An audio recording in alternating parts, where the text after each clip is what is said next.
불과 2년 전만 해도 150만 원을 호가하던 텐트, 줄을 서야 겨우 구했었죠. 지금 당근 마켓을 켜보면 80만 원에 내놔도 파리만 날립니다. 반값 이하로 후려쳐도 내고 되나요? 라는 간보는 연락뿐. 실구매자는 자취를 감췄습니다. 100만 원짜리 골프채 풀세트부터 120만 원대 로드바이크까지 새 제품 살 때와 비교하면 거저나 다름없는 가격인데도 채팅창은 며칠째 고요합니다. 코로나 팬데믹 당시 5조 7천억 원 규모로 덩치를 키웠던 캠핑용품 시장은 이제 거품이 꺼지며 헐값에 물건을 던지는 투매의 전쟁터로 변해버렸습니다. 자전거 업계의 강자 알토는 매출이 29%나 증발하며 42억 원의 적자를 냈고 40년을 버틴 낚시용품점마저 폐업 현수막을 내걸었습니다. 대한민국 중산층의 주말을 책임지던 취미산업이 동시다발적으로 붕괴하고 있는 겁니다. 도대체 왜 이런 현상이 벌어지는 걸까요? 첫 타자는 바로 골프입니다. 이건 단순히 비싸서 망하는 차원이 아닙니다. 한국 골프 산업을 지탱하던 기형적인 생태계 자체가 박살났기 때문입니다. 서울 근교의 한 골프장 대표는 올해를 넘기기 힘들다며 한숨을 쉬더군요. 한때 30만 원까지 치솟았던 그린피를 20만 원으로 낮췄지만 손님들의 발길을 돌리기엔 역부족이라는 겁니다. 황금 같은 주말인데도 주차장이 텅 비어 있다고 합니다. 실제로 2025년 기준 골프 인구는 약 470만 명으로 집계되는데 최근 2년 사이 뚜렷한 감소세가 포착되고 있습니다. 코로나 특수로 폭발했던 골프 붐이 고금리와 고물가라는 현실의 벽, 그리고 트렌드의 변화 앞에서 힘없이 꺾여버린 겁니다. 하지만 진짜 뇌관은 따로 있습니다. 사실 한국 골프는 개인 지갑이 아닌 법인 카드가 먹여 살린 시장이었거든요. 회사 돈으로 접대하는데 가격이 대수냐라는 인식이 지배적이었죠. 비즈니스 성사를 위해서라면 가까운 곳, 비싼 곳으로 모시는 게 미덕이었으니까요. 업계에서는 법인 무기명 회원권만 믿고 배짱 장사해도 된다는 말이 공공연하게 돌 정도였습니다. 한 골프 전문가는 이렇게 분석하더군요. 공 한 번 치는데 10,000원꼴입니다. 18홀을 돌면 그린피만 18만 원이 순식간에 깨지죠. 여기에 카트비 3만 원, 캐디피 4만 원을 얹으면 기본이 15만 원입니다. 끝나고 식사까지 하면 인당 30만 원이 공중분해되는 구조입니다. 그런데 이 견고하던 법카 생태계가 최근 완전히 무너져 내렸습니다. 경기 침체로 대기업들이 골프 금지령을 내리면서 판도가 뒤집힌 겁니다. 법인 카드를 긁어대던 핵심 고객층이 증발하자 골프장들은 하루아침에 매출 절벽을 맞이했습니다. 엎친 데 덮친 격으로 결정적인 악재가 하나 더 터졌습니다. 바로 베이비 붐 세대의 은퇴 러시입니다. 1955년부터 1963년생 한국 경제의 전성기를 이끌었던 740만 명의 거대 인구가 2010년대부터 노동시장에서 퇴장하고 있습니다. 이들이야말로 한국 골프의 진짜 큰손들이었죠. 평일 오전 10시쯤 골프장에 가보면 답이 나옵니다. 필드를 누비는 사람들은 대부분 60대 중반에서 70대 초반의 남성들이니까요.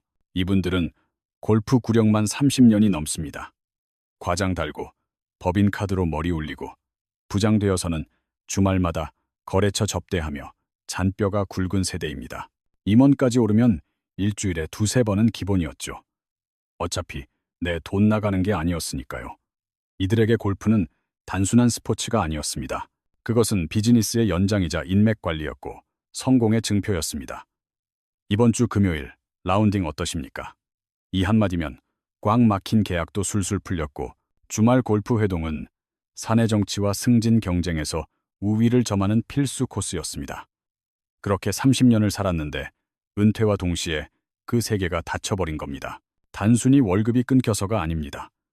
부동산 거품이 꺼지고 자산 가치가 하락하자 가장 먼저 줄일 수밖에 없는 비용이 바로 품위 유지비였던 겁니다. 골프나 스키 같은 고비용 취미가 첫 번째 타깃이 된 거죠. 이는 중산층이 지켜오던 심리적 마지노선이 붕괴했다는 강력한 신호입니다. 작년에 퇴직한 김 선생님의 사례를 보면 뼈저리게 느껴집니다. 현직에 있을 땐 한 달에 8번도 나갔습니다. 법인 카드가 있었으니 비용은 숫자에 불과했죠. 그런데 은퇴 후 첫 달, 내 돈으로 4번을 나가보고는 통장을 확인하곤 기절초풍할 뻔했답니다. 순식간에 120만 원이 사라져 있었으니까요. 퇴직금 받아서 노후 걱정 없다고 자부했는데 이대로 가다간 1년도 못 버티겠다는 공포가 엄습한 겁니다. 은퇴 후의 성적표는 냉혹합니다. 국민연금이라야 고작 월 100만 원에서 150만 원, 개인연금 영끌에도 월 수입은 200만 원에서 250만 원 남짓입니다. 그런데 골프를 주 1회, 월 4회만 쳐도 100만 원이 증발합니다. 한 달 생활비의 절반을 잔디밭에 뿌리는 꼴이 되는 거죠. 아파트 관리비, 핸드폰 요금, 식비, 병원비까지 내야 하는데 계산이 안 서는 겁니다. 또 다른 은퇴자는 이렇게 토로합니다.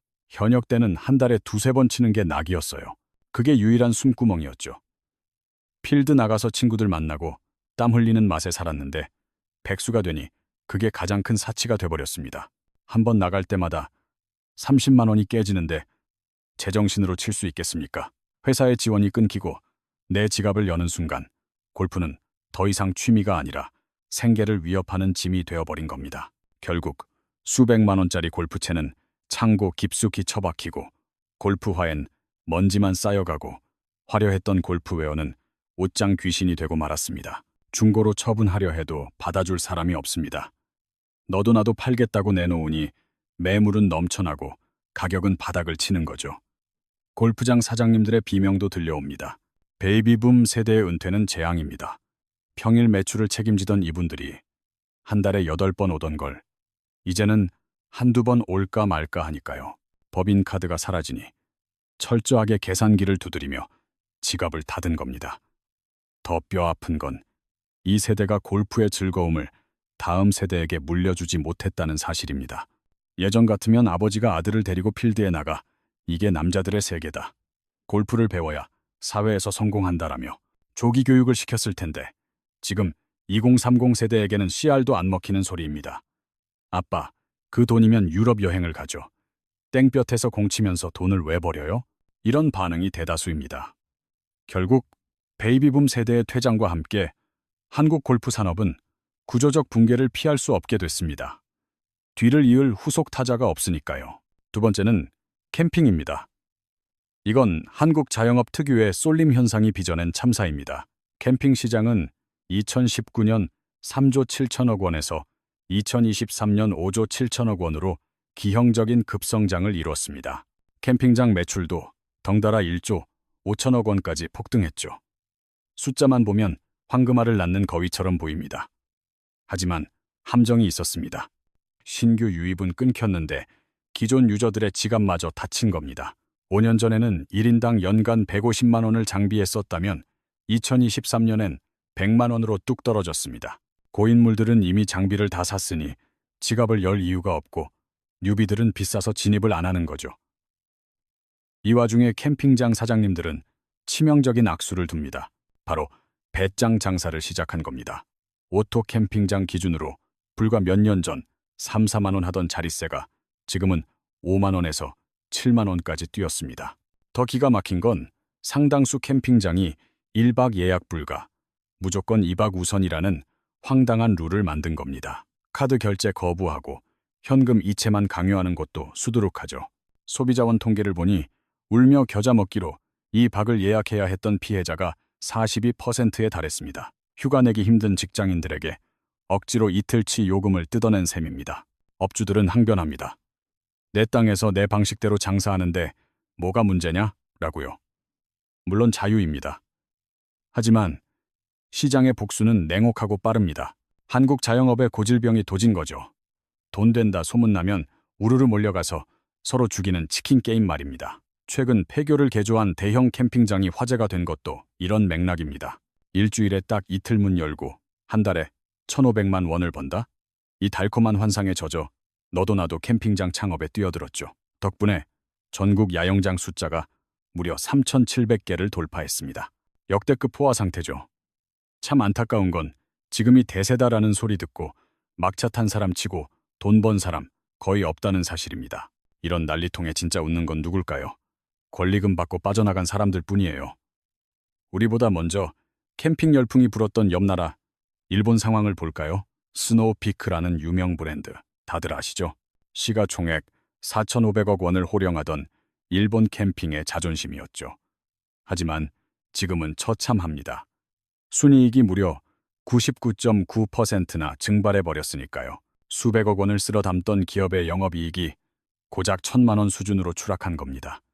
일본의 그 뜨거웠던 캠핑 열기가 식는 데는 1년 반도 채 걸리지 않았어요.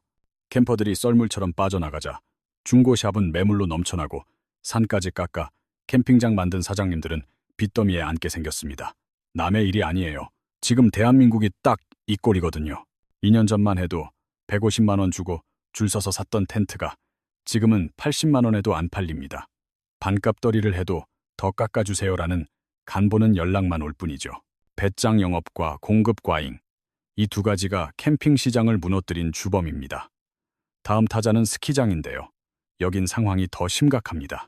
기후 위기에 인력난까지 그야말로 설상가상이죠. 세 식구가 3박 4일 스키 한 번 타러 가면 170만 원은 우습게 깨집니다. 웬만한 직장인 한 달 월급이 눈밭에서 녹아 없어지는 셈이에요. 비싼 돈 내고 갔는데 더 황당한 건 손님을 맞이할 직원이 없다는 겁니다. 지난 겨울 스키장 가보신 분들은 뭔가 이상하다는 걸 느끼셨을 거예요. 리프트는 서 있고 안전요원은 코빼기도 안 보이고 점심시간인데 식당 문은 굳게 닫혀 있고, 이게 특정 스키장 문제가 아니라 전국적인 현상이라는 게 문제입니다. 일할 사람이 씨가 말랐거든요. 직원들 말 들어보면 이해가 가요. 영하 10도 칼바람 맞으며 종일 서 있는데 고작 최저시급? 여러분이라면 하시겠습니까? 아이러니한 건 스키 타러 오는 사람은 오히려 늘었다는 점입니다. 2022년, 2023년 시즌 통계를 보면 방문객이 전년보다 20%에서 많게는 49%까지 급증했거든요. 엔데믹 효과로 반짝 특수를 누린 건데 정작 스키장들은 죽겠다고 아우성입니다. 사람이 없어서, 그리고 돈이 너무 많이 들어서죠. 게다가 근무 환경은 더 열악해지고 있어요. 수익이 안 나니 인건비부터 깎는 거죠. 멀쩡한 정규직 자리를 계약직으로 돌리고 그마저도 싼 값에 부려먹을 단기 아르바이트로 채우고 있습니다. 베테랑들이 떠난 자리를 누가 채우냐고요? 리프트 정비나 슬로프 관리 같은 전문 영역까지 초짜 알바생들이 맡고 있어요. 서비스 퀄리티가 박살나는 건 당연한 수순입니다. 지옥의 악순환이죠. 직원이 없으니 서비스가 개판이고 손님은 화나서 다시는 안 오고, 매출 떨어지니 사장은 인건비를 더 줄이고 망하는 지름길로 가고 있는 겁니다. 그런데 스키장을 진짜 벼랑 끝으로 내모는 결정타는 따로 있습니다. 바로 날씨입니다. 한국 스키장 리프트권이 왜 이렇게 비싼 줄 아세요? 스키장의 3요소인 고지대, 강추위, 폭설중. 한국은 뭐 하나 제대로 갖춘 게 없거든요. 느낌 탓이 아닙니다. 국립기상과학원 데이터를 보니 지난 100년 사이 우리 겨울이 무려 18일이나 줄어들었답니다. 일본 웬카이도는 하늘에서 공짜 눈이 펑펑 쏟아지지만 우리는 강원도 깊은 산골조차 거의 100% 기계로 눈을 만들어 뿌려야 해요. 이 인공눈 만드는 게 진짜 돈 먹는 하마입니다. 제설기 한 대가 하루 종일 퍼먹는 전기가 일반 가정집 10가구 쓰는 양보다 많다면 믿으시겠습니까? 가뜩이나 한전이 지난 2년간 산업용 전기 요금을 40%나 올렸는데 날씨까지 따뜻해지니 눈이 안 얼어서 제설기를 2배, 3배 더 돌려야 하는 판국입니다. 10년 전엔 밤에 잠깐 돌리면 됐는데 이젠 새벽부터 오전, 심할 땐 대낮까지 하루 종일 기계를 돌려야 겨우 슬로프를 유지해요. 이러니 한 시즌 전기세 고지서에 수십억 원이 찍히죠. 큰 곳은 전기료만 100억 원이 넘게 나옵니다. 억울한 건 이게 사장님들이 경영을 못해서가 아니라는 거예요. 지구온난화를 막을 수도 없고 오르는 전기세를 안 낼 수도 없으니 앉아서 당하는 거죠. 손님은 미어터지는데 비용 감당이 안 돼서 적자가 나는 기막힌 상황. 이게 한국 스키장의 현주소입니다. 자, 이번엔 자전거 이야기를 해보죠. 여긴 선 넘은 명품 전략이 독이 된 케이스입니다. 코로나 땐 자전거 관련 주식만 샀다 하면 15%씩 오르고 상한가 치고 난리도 아니었죠. 하지만 지금은 그야말로 초상집 분위기입니다. 알톤 스포츠 같은 곳은 매출이 29%나 빠지면서 42억 원 적자를 냈어요. 삼천리 자전거는 그나마 버티고 있지만 비싼 자전거 팔던 브랜드들은 줄줄이 무너지고 있습니다. 명품 자전거라 불리던 스맷조차 재고가 산더미라 40% 폭탄 세일을 시작했습니다. 2,100만 원짜리를 1,700만 원에 판다는데 그래도 안 팔려요. 아니, 두 바퀴 달린 자전거가 웬만한 중고차 한 대 값이니 말 다 했죠. 업계가 스스로 진입장벽을 너무 높게 쌓아 올린 게 패착입니다. 자전거 값만 비싸면 다행이게요. 헬멧에 고글, 전용 신발에 쫄쫄이, 의상까지. 뭐 하나 갖추려면 돈이 줄줄 돕니다. 입문만 하려 해도 100만 원은 우습게 깨지죠.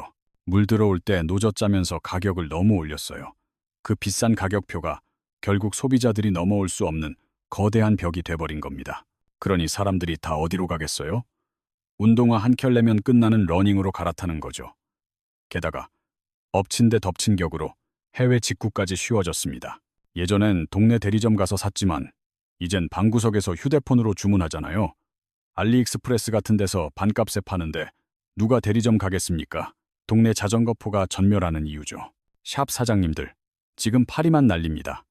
가게 문 일찍 닫고 배달 알바 뛰거나 막노동판 나가는 분들이 수두룩해요. 그래야 처자식 먹여 살리니까요.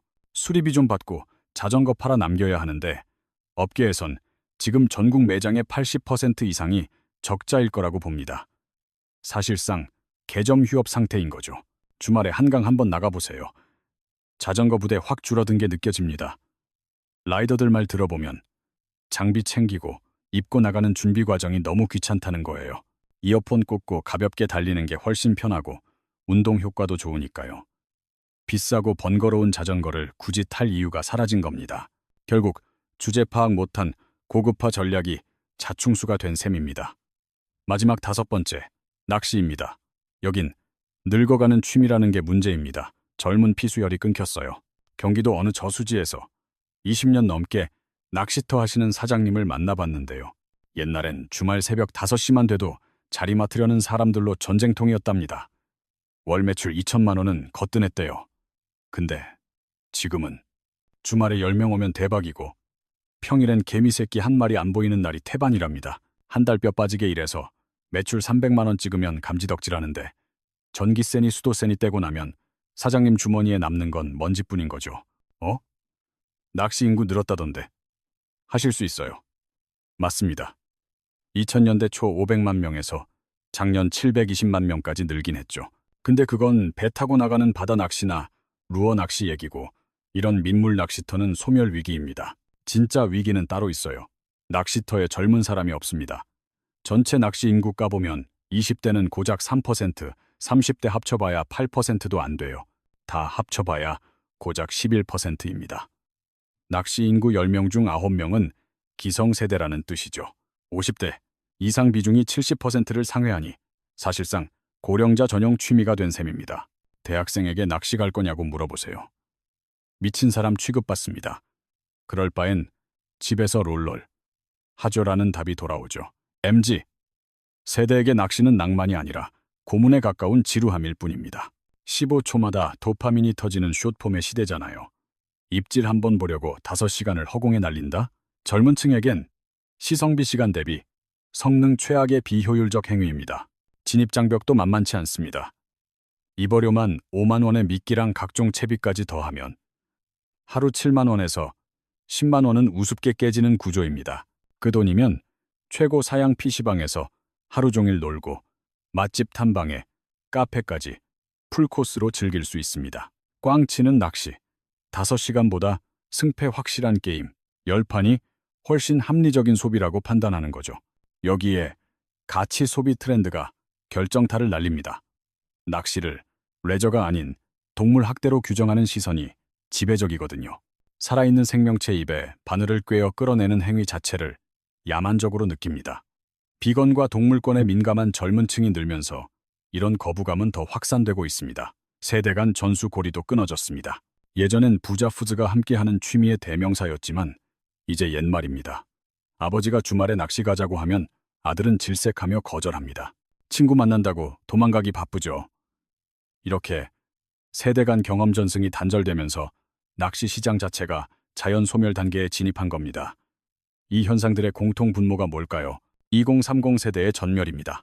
골프장, 평일 이용객 평균 연령 65세, 캠핑장, 주 이용층 40대 이상, 낚시는 50대 이상이 점령했죠. 젊은 피수열이 멈춘 겁니다. 이유는 간단합니다. 가성비가 박살났거든요. 골프 한 번 칠 돈이면 동남아 항공권을 끊고 캠핑 2박 비용이면 쾌적한 호텔에서 호캉스를 즐깁니다. 굳이 돈 내고 낚시터에서 고생하느니 PC방 가는 게 100번 낫다는 계산이 섭니다. 라이프 스타일의 판 자체가 뒤집힌 겁니다. 결국 시장은 극단적인 양극화로 치달을 겁니다. 1억 원대 회원제 골프장이나 1박 50만 원짜리 럭셔리 글램핑, 해외 원정 스키 투어 같은 하이엔드 시장은 오히려 호황입니다. 자산가들에겐 비용이 문제가 아니니까요. 진짜 위기는 어정쩡한 중산층 타깃 시장에서 터지고 있습니다. 캠핑장도 예외는 아닙니다. 1박에 7, 8만 원씩 받으면서 2박 숙박을 강요하던 곳들, 유행 꺼지면 줄폐업 확정입니다. 그때 가서 땅을 치고 후회해봐야 이미 늦었습니다. 소비자는 이미 등을 돌렸으니까요.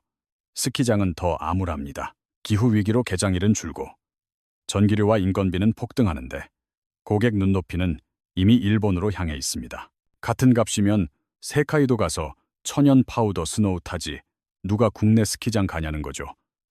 동네 자전거 샵이나 낚시점도 상황은 같습니다. 40년 장사하고 문 닫을 때 남는 건 악성 재고뿐입니다. 헐값에 넘기려 해도 받아주는 곳이 없어요. 이 몰락의 피해자는 누굴까요? 대기업이 아닙니다. 대기업은 진작 해외로 눈을 돌렸어요.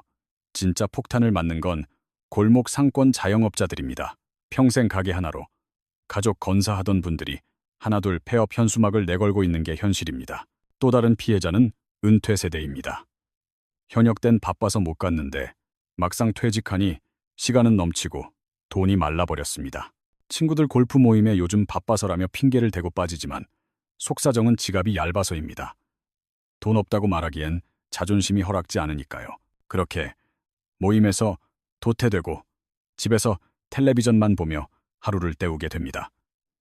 한 심리 상담가는 이를 두고 이렇게 진단했습니다. 은퇴 후 우울증의 핵심 원인은 사회적 고립이라고요. 취미를 잃는다는 건 단순히 놀거리가 없어지는 게 아니라 인간관계가 끊어진다는 뜻입니다. 이건 특정 산업의 위기를 넘어선 문제입니다. 대한민국 중산층의 삶의 질이 붕괴하고 있다는 강력한 시그널이죠. 10년, 20년 뒤를 그려보세요. 지금 골프장을 채우는 70대가 80대가 되면 필드에 못 나옵니다. 후속 세대가 없는데 누가 그 자리를 메울까요? 지금 5, 60대 중에서도 계속 칠 수 있는 사람이 몇이나 될까요? 결국 평일 골프장은 유령 도시가 될 겁니다. 선택지는 둘뿐입니다. 가격을 대폭 깎거나 망하거나. 캠핑장도 다를 바 없습니다. 배짱 장사하며 7, 8만 원씩 뜯어가던 곳들이 5년 뒤에도 살아있을까요? 소비자는 바보가 아닙니다. 이미 학습이 끝났어요. 캠핑 가느니 펜션 간다는 인식이 박혔습니다. 한번 떠난 고객은 돌아오지 않아요. 뒤늦게 가격 내리고 1박 받아주겠다고 읍소해도 소용없습니다. 스키장은 이미 구조조정이 시작됐습니다. 전국 18곳 중 3곳이 문 닫았고 추가로 2~3곳이 폐업을 저울질하고 있습니다. 살아남은 곳은 어떻게 될까요? 독과점 시장이 됩니다. 경쟁자가 사라지니 가격은 더 올리고 서비스 질은 낮추는 배짱 영업이 판치겠죠. 여기서 본질적인 질문을 던져야 합니다. 이게 단순한 산업의 흥망성쇠일까요? 아닙니다. 우리 사회 구조의 문제입니다. 중산층을 지탱하던 3대 취미가 동반몰락한다는 건 중산층이라는 계층 자체가 무너지고 있다는 증거입니다. 불과 10년 전만 해도 달랐습니다.